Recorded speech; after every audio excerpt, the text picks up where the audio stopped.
Hi guys! Welcome back to my YouTube channel, SoundTech PH. My name is Ivan Barsabal and this time we're going to make a quick review of this new party speaker of WO King of all sounds, Wow. the T9S. Start with the specs, the box inclusion, features and functions, and lastly, the sound quality. So first, unahin muna natin yung specs ng speaker. So this is a portable speaker with a power of 25 watts and a battery capacity of 4,000 mAh. So very portable siya, guys. You can bring it anywhere with you, anywhere you go. Next is the box inclusion. So ito siya, guys. Meron siyang Type-C cable, remote control, and of course, meron siyang user manual. Wireless microphone, one piece. Good thing kasi nasa dulo na siya. Unlike sa WO King D20 na na-review natin last time. Wow. Na nandito sa gilid yung charging port niya. Meron na siyang sariling control sa mic mismo. Andito na yung volume and echo. Yan. Then yung isang pindutan, ito yung sa power on. Yan. Long press mo lang. Yan. Pag buhay na siya, automatic kukonek na siya sa unit. And then, adjust mo na lang yung mga control niya. So ngayon guys, tingnan naman natin yung features and functions ng unit natin. So, ayan siya. Meron lang siyang nag-iisang speaker na sa gitna. I think 3-way speaker na to. Kasi single lang siya. Kasama na dyan yung tweeter niya, squawker niya, and yung woofer niya. So, 3-way speaker na siya. Wow. And then, mapapansin mo sa taas, meron siyang rotatable knob sa gitna. This is for the volume. And sa gilid naman yung mga ibang control like play and pause, and then next previews. Dito naman sa kabila, dito yung control ng light effects. So meron siyang 5 light effects. Mamaya titingnan natin. And then next is the mode for Bluetooth or kung gagamitan mo siya ng audio jack. And then next is yung control ng microphone. Lalo na pag yung gamit mong mic is yung wired mic kasi meron siyang wired mic sa microphone port sa likod. Yan. So ito yung magiging control niya. Then of course, yung power on switch niya, power on button. Sa likod naman, yan. Andito yung wired microphone input and the USB for USB flash drive, and we also have the auxiliary port para sa 3.5 jack. And then of course, the Type-C for charging. Yan. Ngayon, itatry natin siyang buhayin guys para makita nyo naman yung light effect niya. Yan. Yan. So, kung mapapansin nyo guys, hindi siya yung... This is not your typical speaker na mapapansin mo sa mga bangketa na nagsasalita. Yung jab Bluetooth, so siya wala. Yun lang yung maririnig mo sa kanya. And then, ito yung ilaw niya. Yan. Yan. I think hindi siya lumalabas pag hindi siya naka-connected sa Bluetooth. Kailangan natin mag-play ng sounds para gumagana yung light effects niya. So next, itatry na natin siya i-connect sa Bluetooth para makapag-sound check na tayo, and then we can check the microphone quality also. Yan. So siguro unahin na lang muna natin yung microphone. Yan. Connect natin siya guys. Power on lang natin yung microphone. And ibaba muna natin yung mga control niya, baka biglang mag-feedback. Yan.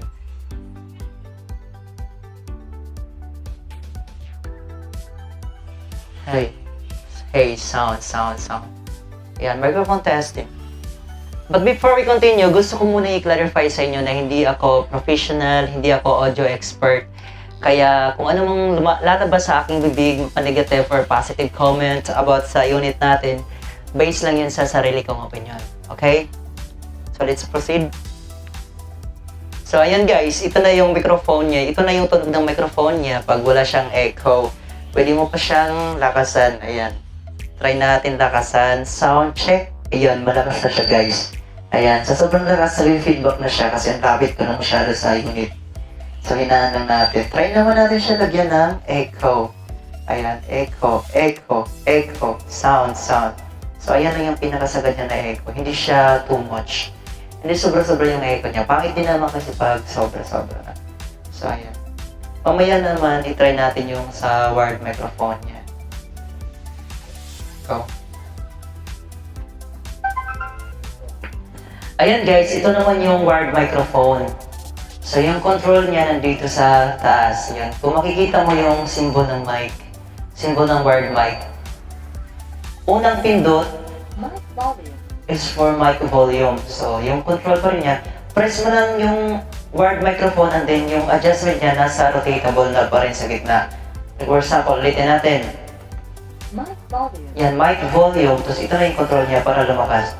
Sagad na siya. So, pabaliktad naman pa reverse para humina yung mic volume. Yan. Then, second press. Reverberation. Ayan, reverb or echo. Ito naman yung sa echo niya. Ayan. Ayan. Ayan. Sound. Microphone testing. Yan. Medyo ma-echo na siya. Pero sinabi ko kanina guys, hindi ganun ka sobra-sobra yung echo niya. Nasa tamang timpla lang siya. Ayan. Ayan. Tanggalan natin ang echo. So, ayan. Wala na siyang echo. Ayan. Okay? Nice. Ngayon guys, itatry naman natin yung dalawang mic natin. Kakanta tayo ng karaoke. Ayan. Ito yung wordless. And ito yung wired microphone. Okay? So, kakanta tayo.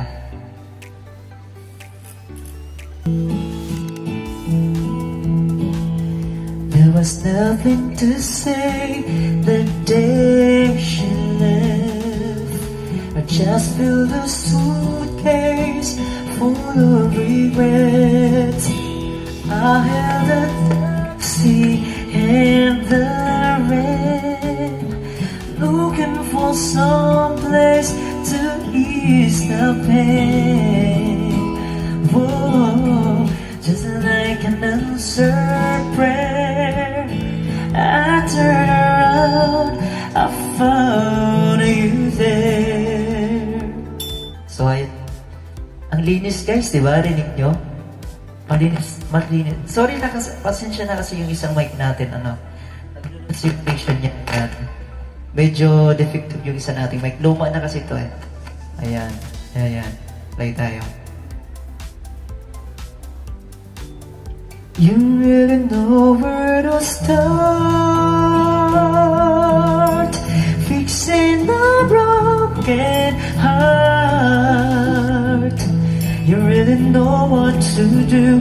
Your emotional tools can cure any fool whose dreams are falling apart. Fixing a broken heart. Okay? Yan. So yun guys, natapos na natin yung quick review ng unit natin. So, ang masasabi ko lang, sa mid-class ng speaker na to, so mga kagaya ng speaker na meron lang mababang wattage and the same time yung price niya is very affordable naman, nasa mid-range lang kasi yung price niya is 3K, around 3K ko lang siya na nakuha sa online. So kung may gusto mag-avail nito guys, nasa description below, ilalagay ko na yung link para sa legit seller na pwede kayong bumili doon. Then yun, napakasulit niya guys. Sa baba ng wattage niya, 25 watts. Ang lakas na niya. Parang hindi siya 25 watts. Tapos meron pa siyang battery capacity na 4,000. Kaso isang bagay lang yung medyo disadvantage sa kanya guys is yung wala siyang IPX rated. Hindi siya waterproof. Yan. Kasi open lang yung likod niya. Yan. So yun guys, sa mga nagpaplano dyan na bumili ng portable karaoke, sana yung video na to ay makatulong sa inyo. Alright guys, I think that was all for today, and thank you for watching and see you on our next one. Okay, bye bye.